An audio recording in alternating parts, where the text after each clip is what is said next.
Good morning, everyone. We're thrilled to welcome you all to today's seminar on mental health in the digital era. Thank you for joining us, whether you're here in person or tuning in online. I'm Yueda, and I'll be guiding you through today's event. Before we begin, please make sure you're comfortable, and if you're joining online, we encourage you to keep your camera on and stay engaged throughout the session. To begin our event formally, we will first honor our nation. Let's rise for the Indonesian national anthem, Indonesia Raya.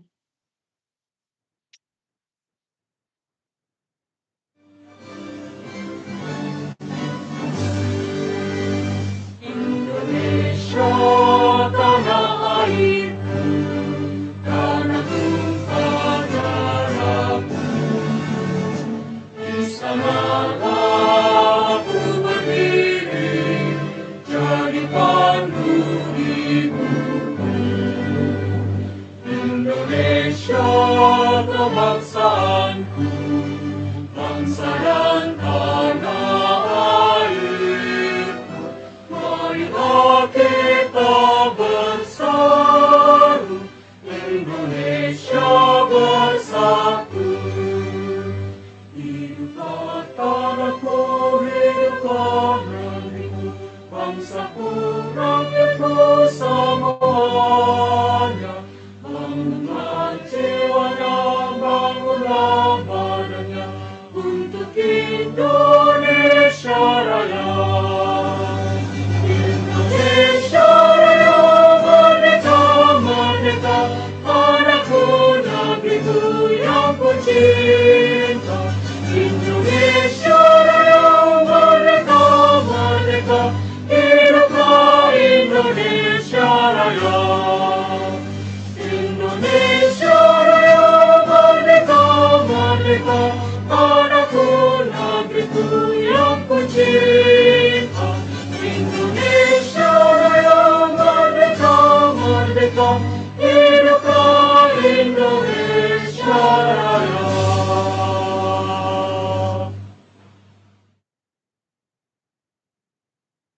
Thank you. Please remain standing for the ITS hymn.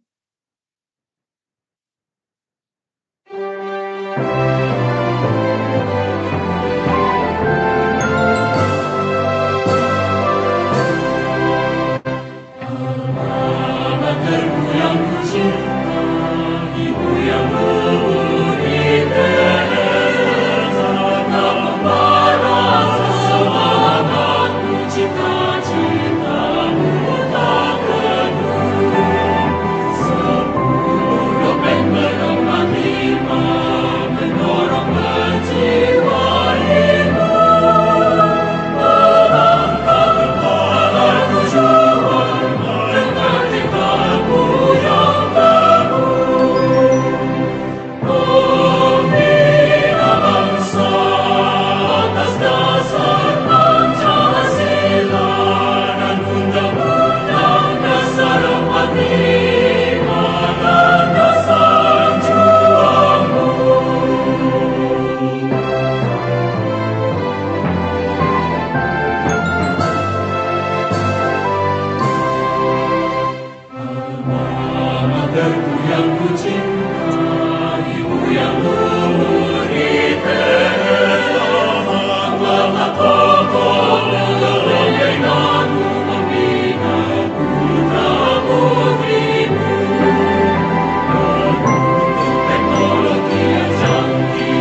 Thank you, everyone. You may sit down. Okay, today's seminar will focus on understanding the impact of social media on our mental health, along with strategies to manage mental health in our increasingly digital world. We have two distinguished speakers with us. First speaker will discuss on social media, its benefits and risks for our mental health. Our second speaker will discuss about strategies for maintaining mental health in today's world. Its presentation will be followed by a Q&A session, so please feel free to note any questions that come up. Now let's get started with our first session. Without further ado, let's welcome our first speaker to discuss the benefits and risks that social media presents to our mental health. Kakak Gasya, the stage is yours.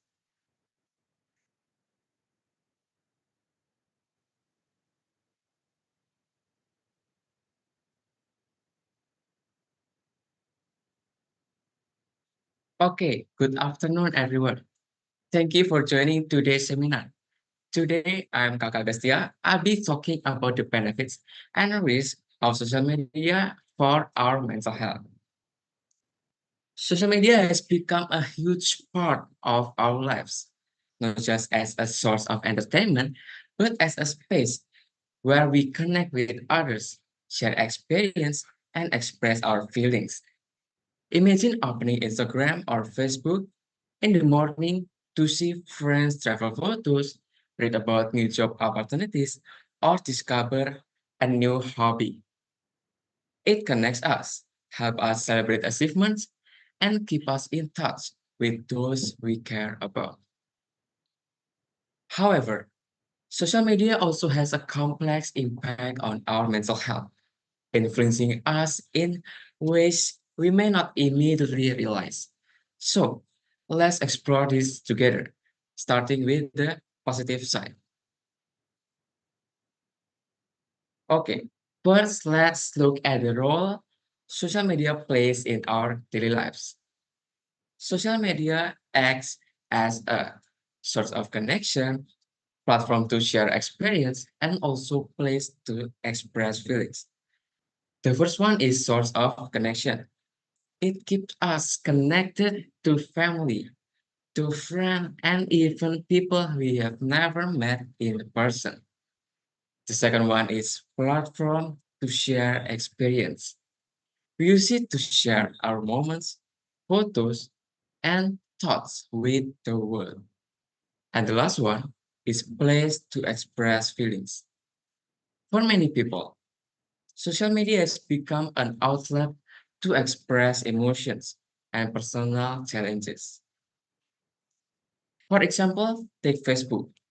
Many people use it to stay in touch with family, join groups based on shared hobbies, and share life milestones.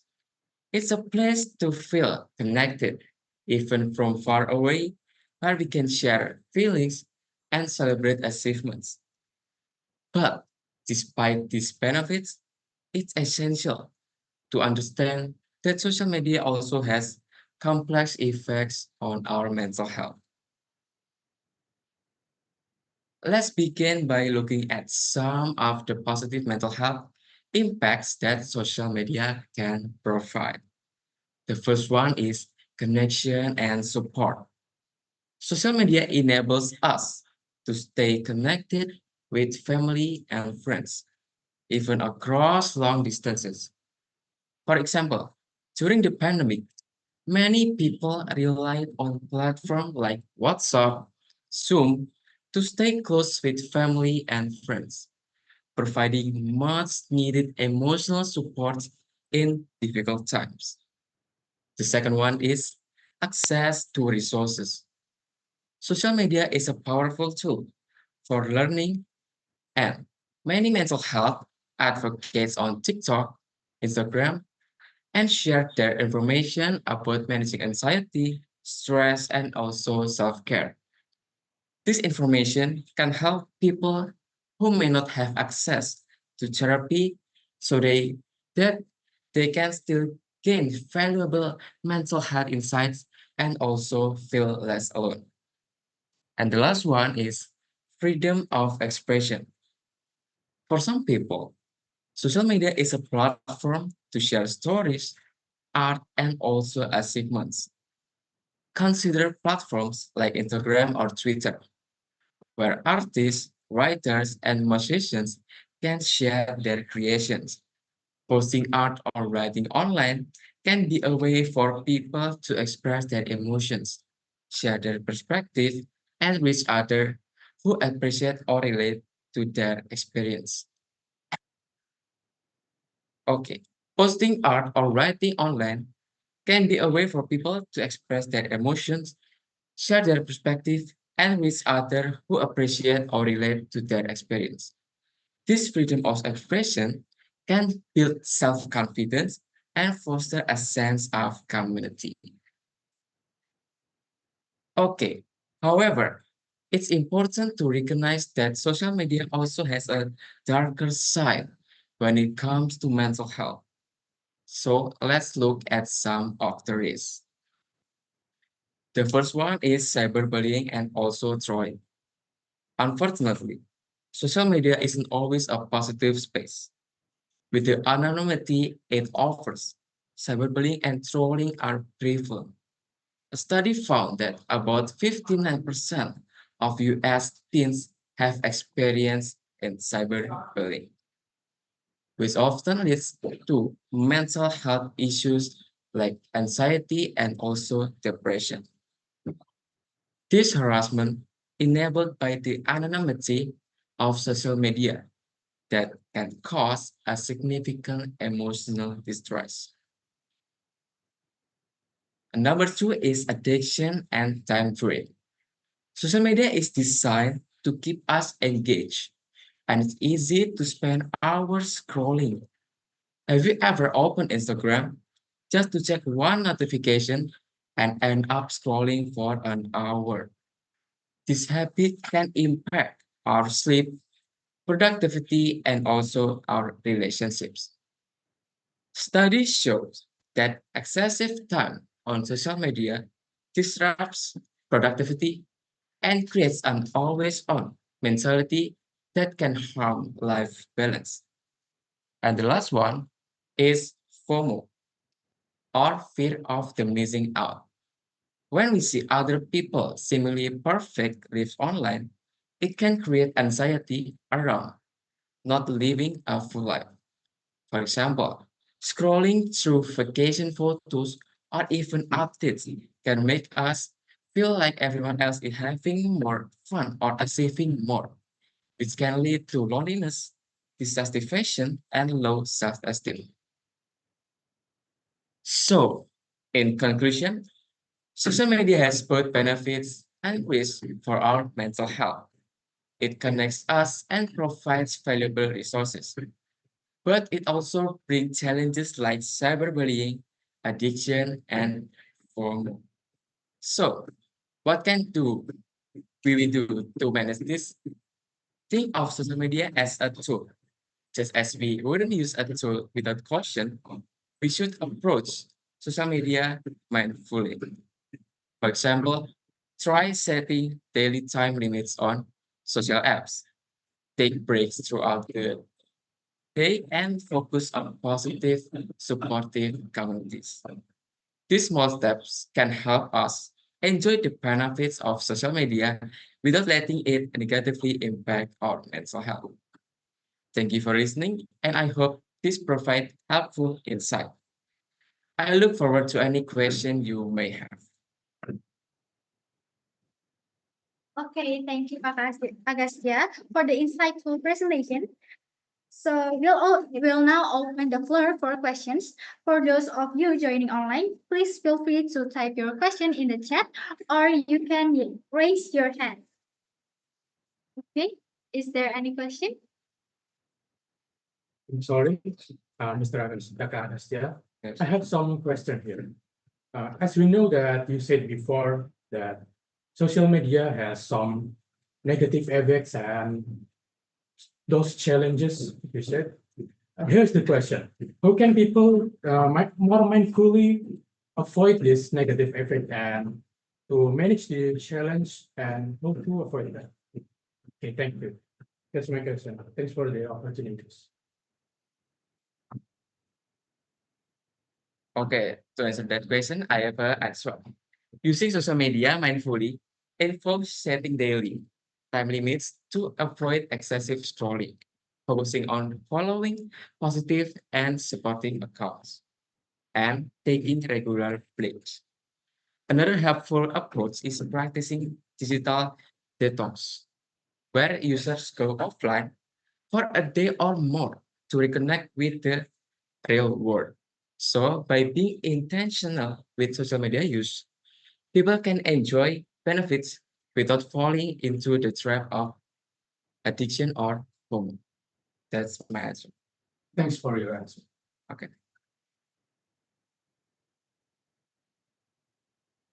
Okay, thank you, Kakak Agastya, for those helpful answers and to everyone for the engaging questions.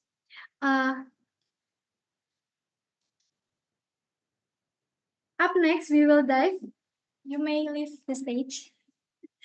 Up next, we will dive into strategies for maintaining mental health in today's fast-paced digital world. Now, let's welcome our second speaker, Raden Muhammad Raisa, who will share practical strategies to help us maintain good mental health in this digital era. Raden Muhammad Raisa, please take the stage. Hey, hello everyone. Thank you for joining today and thank you for giving me an opportunity to fill this wonderful seminar. Right. So we just learned about benefit and risk from the social media to our mental. And now I'm going to share you all the strategy. The strategy how to maintain healthy in this social media era. So now we're going to start on the awareness. So what is awareness? Now, please to share the next slide. All right, awareness. So I'm going to say that we gotta be aware. We gotta be aware about how social media affects our life, how it will give impact of our life. Does it really important to us, or is it just our side things? We gotta be aware its impact. We gotta be aware that really that so many bad impacts from social media.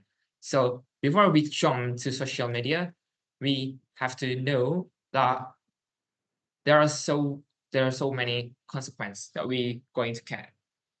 Okay, the next.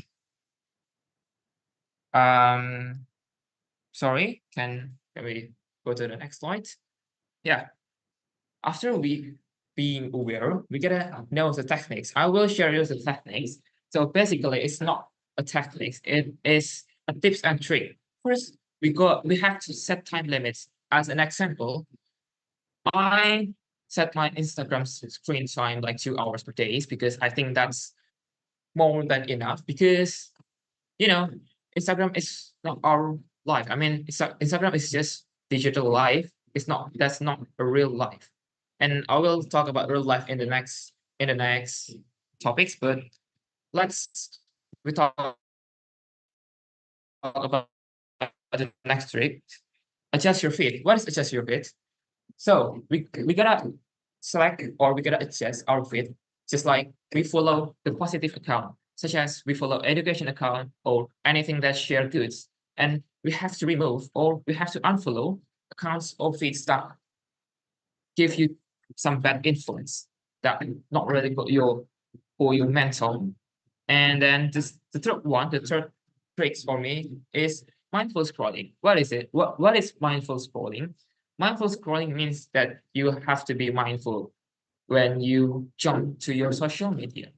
Like when you scroll, you gotta think that am I just wasting my time or am I make a make a connection or make a relation, or I might take a positivity from the social media.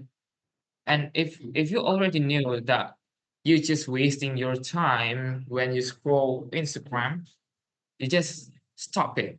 You just close that app and do your anything that's positive. Okay. The next one is, let's go to the next one.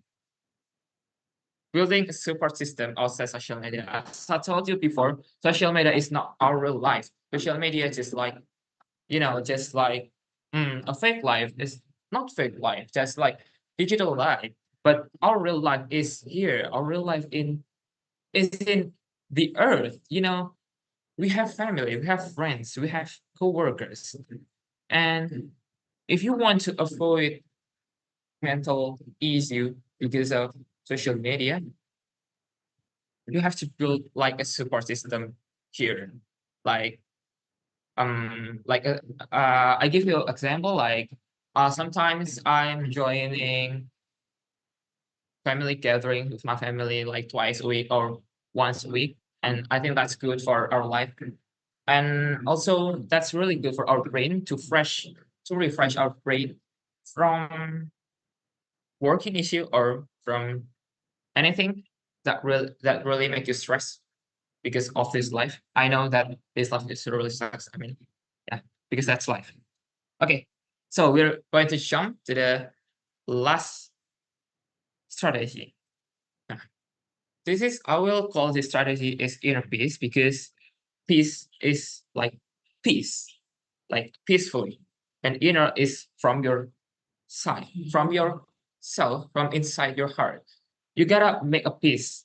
You gotta make peace inside your heart, inside your mind, inside your body, inside your soul.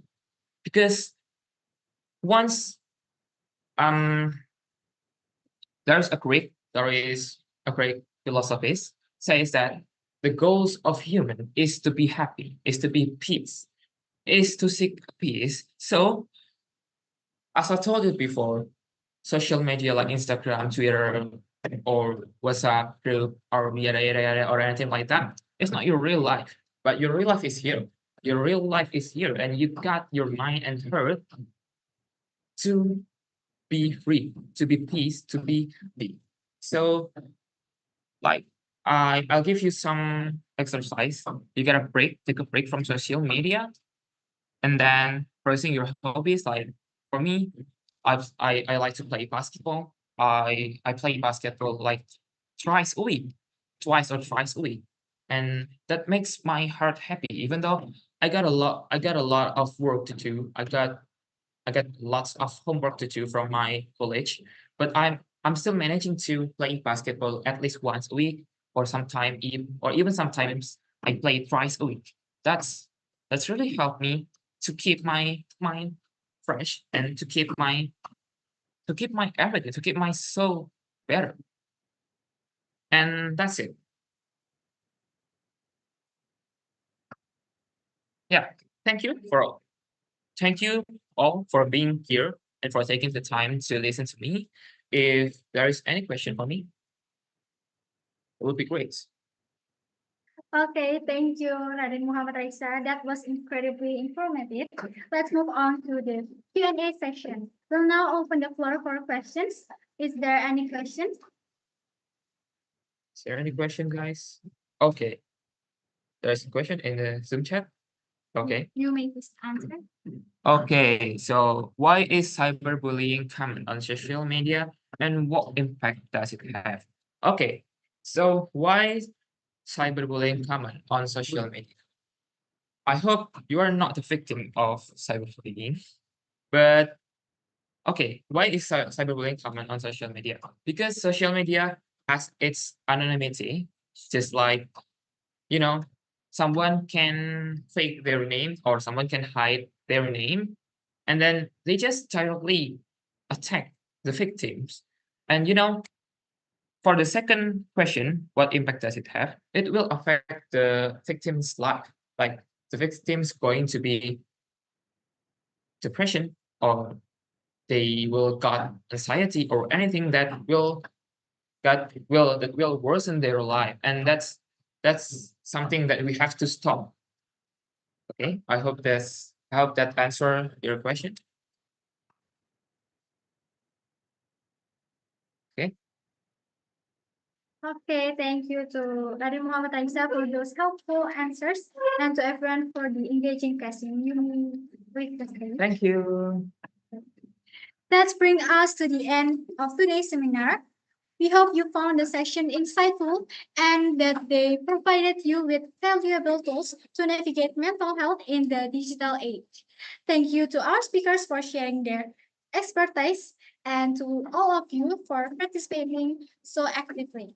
Safe travel, and we hope to see you at our future events.